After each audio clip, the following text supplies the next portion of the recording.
times, for me, it signifies that, the race is on. There's a championship that each and every team's gonna be chasing, and I think it's wide open. Obviously, we got some teams that are playing really, really well. I think our league is as good as it was last year. You talk about from top to bottom, and I think your most experienced teams are the teams that are playing well. And so, with our team, with a lot of newcomers, we're still trying to find that identity, and hopefully, as it's always been in the past, we really start playing some of our best basketball, hopefully in February and on into March. Obviously with all the faces, you just know there's going to be a lot of up and down, ebb and flow. The identity we want to have, we want to play up tempo, in your face, pressure defense for 40 minutes. And at times, when you get to conference play, it's all about just trying to find a way to win. No matter what the tempo is, we want to find a way to win. And so, as we go and play A&M, a team we're familiar with, it seems like every year we open up with A&M. But it's a typical Billy Kennedy's team. Defensively, physical, rebounding. Starks kid is a very good basketball player. We know that. Flag is a guy that played last year with their basketball team. They've had some grad transfer in there. Big kid, Christian, I don't know his last name, but he's very explosive. Nemo, the kid comes off the bench. J.J. Chandler, so very familiar with that personnel. And they had a tough schedule.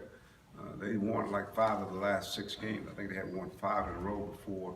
I think Texas Southern beat them. So it's a new race, new season.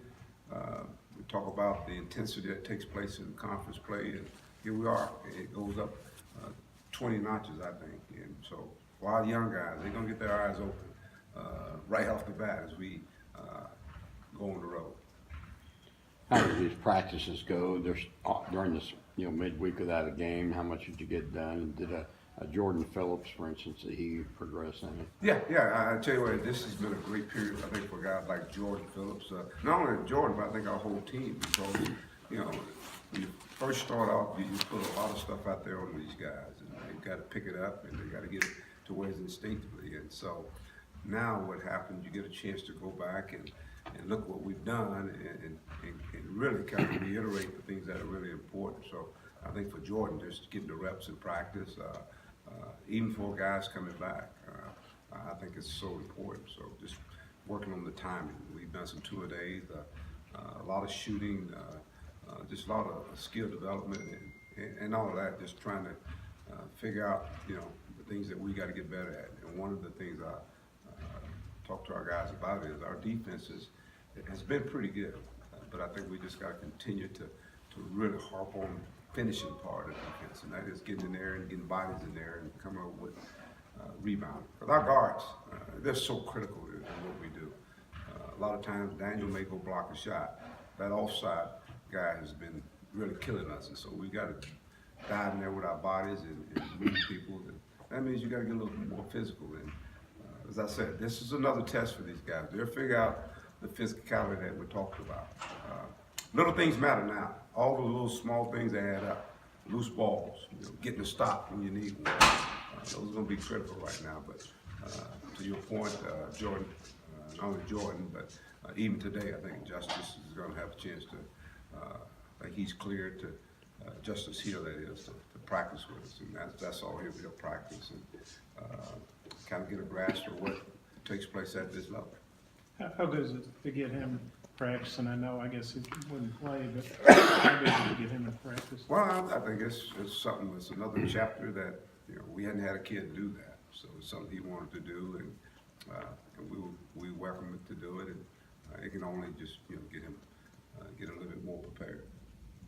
How much does, obviously it helps him, but how much does it help you guys to have another quality player? It'd be good. I think it'd be good. It'd be good for both parties. I should have looked this up. I think this might be the 4th time you guys have opened at A&M to open the SEC play. How do you feel about that? Well, I just said that. It seemed like it's the annual open up, and so we voiced a little concern about it last year, and here we are again. So But it's conference time, and we play them at home and home, so we play them early, play them again at some point in time. There's 18 games, and so every game is so important. Everything magnifies now, and so it's the first game on our schedule, and you want to be in the opportunity to have a chance to win a championship, and so you got to go on the road and try to steal something. And so that's our first task, is to go and play against a very athletic Texas A&M team. Mike, you mentioned offside guys are killing you on rebound. What other denominators do you see, common denominators, in what's getting you on rebounding right now? Well, I just think it's just effort, second and third effort. I think we're in position. I mean, the guys are doing exactly what we're asking them to do, but it comes to a point where there's a second and third and fourth effort. You got to lay your body on the line. I think we got those kind of guys. It's just they got to understand it. You got to want it, and got to go get it. Nobody's gonna give it to you. So now I think we'll see that kind of effort continue to be on display. This team's playing hard. They're playing hard. They're playing together. They're trusting one another. And so just when you go on the road, obviously, whether it be non-conference, conference play, a lot of things have to click. And one of them is you got to be able to shoot the ball in the hole, get to the free throw line, take care of the basketball, and keep them off the boards, because that's where the fouls come in, and that's where they get second chance points. And so we got to eliminate those things. We're doing a lot of good things. Like I said, when you talk about assists, you know, we share the basketball. Field goal percentage, we were pretty decent. Our free throw percentage can go up. We're going to be one of the teams that don't create turnovers. And obviously that changes the possession game. So if we can win that possession game, I think that favors us. Has the three-point shot changed rebounding, where it's not just big guys blocking out, but the long rebounds that generates? You know, that's a great point, Nate. I think more teams are shooting free throws. I mean, you're seeing more teams shoot the three-point shot. And so with that being said, there's a lot of long rebounds. And so guys have got to be engaged. You know, if I go out and contest, let's say Bob shoot a jump shot, contest it. You know, the way Bob shoot, it may come right back to him. So I got to get back into play as opposed to chasing it going that way. And so, and our guys, as I told them, you got to be able to anticipate and really follow that basketball. And so, but that's a great point. There's a lot more three-point shots going up. So it's about who wants it, and you got to be able to see it to go get it. And if I'm on this side over here and I don't see the shot go up, there's no way I'm gonna get it. So it's just our guys really just kind of horning in on that and understand that's very important. Mike, do you feel like you guys are ready for SEC play? Ready or not, Do you I feel- think our schedule's built us up ready for it. I mean, we played a variety of different teams.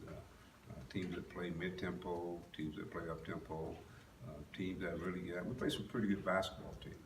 And so we'll find out more about ourselves, I think, as we get ready to step into conference play.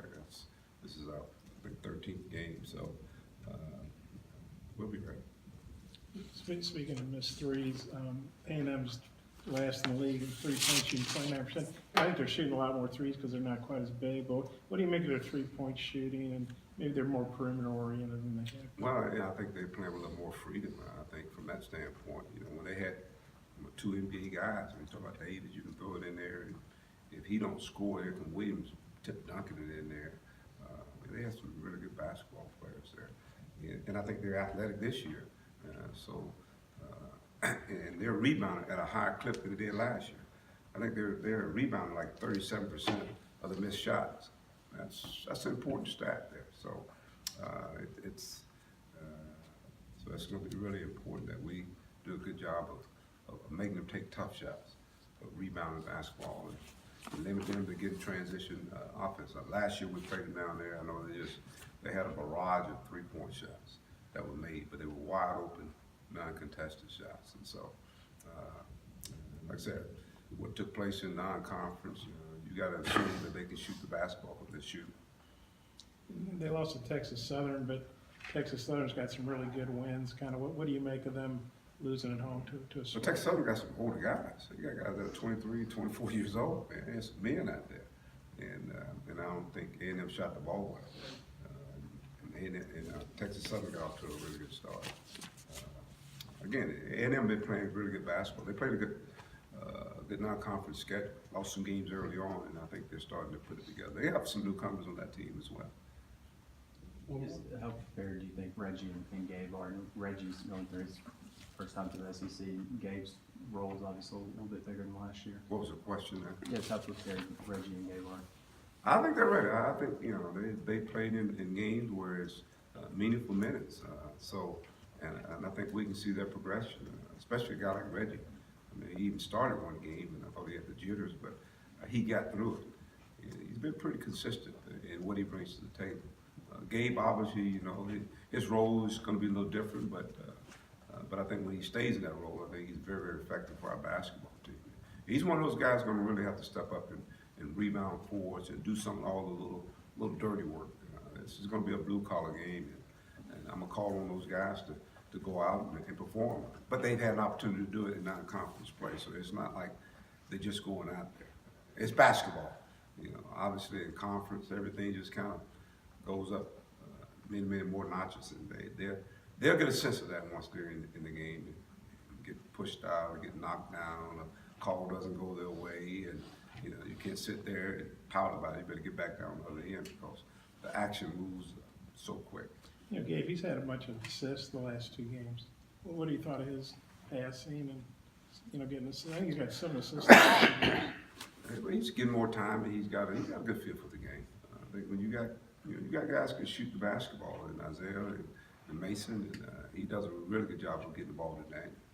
I think he really does that. And he's playing with a lot more confidence. That's what it's all about, getting more comfortable out there on the floor. And the more they get comfortable, I think the better team we're going to be.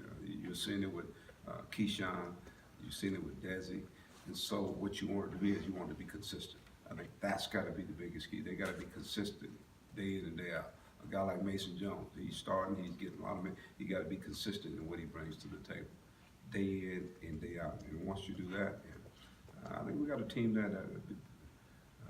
that's to be reckoned with. I really do. Anything else, Coach? All right, thank you guys.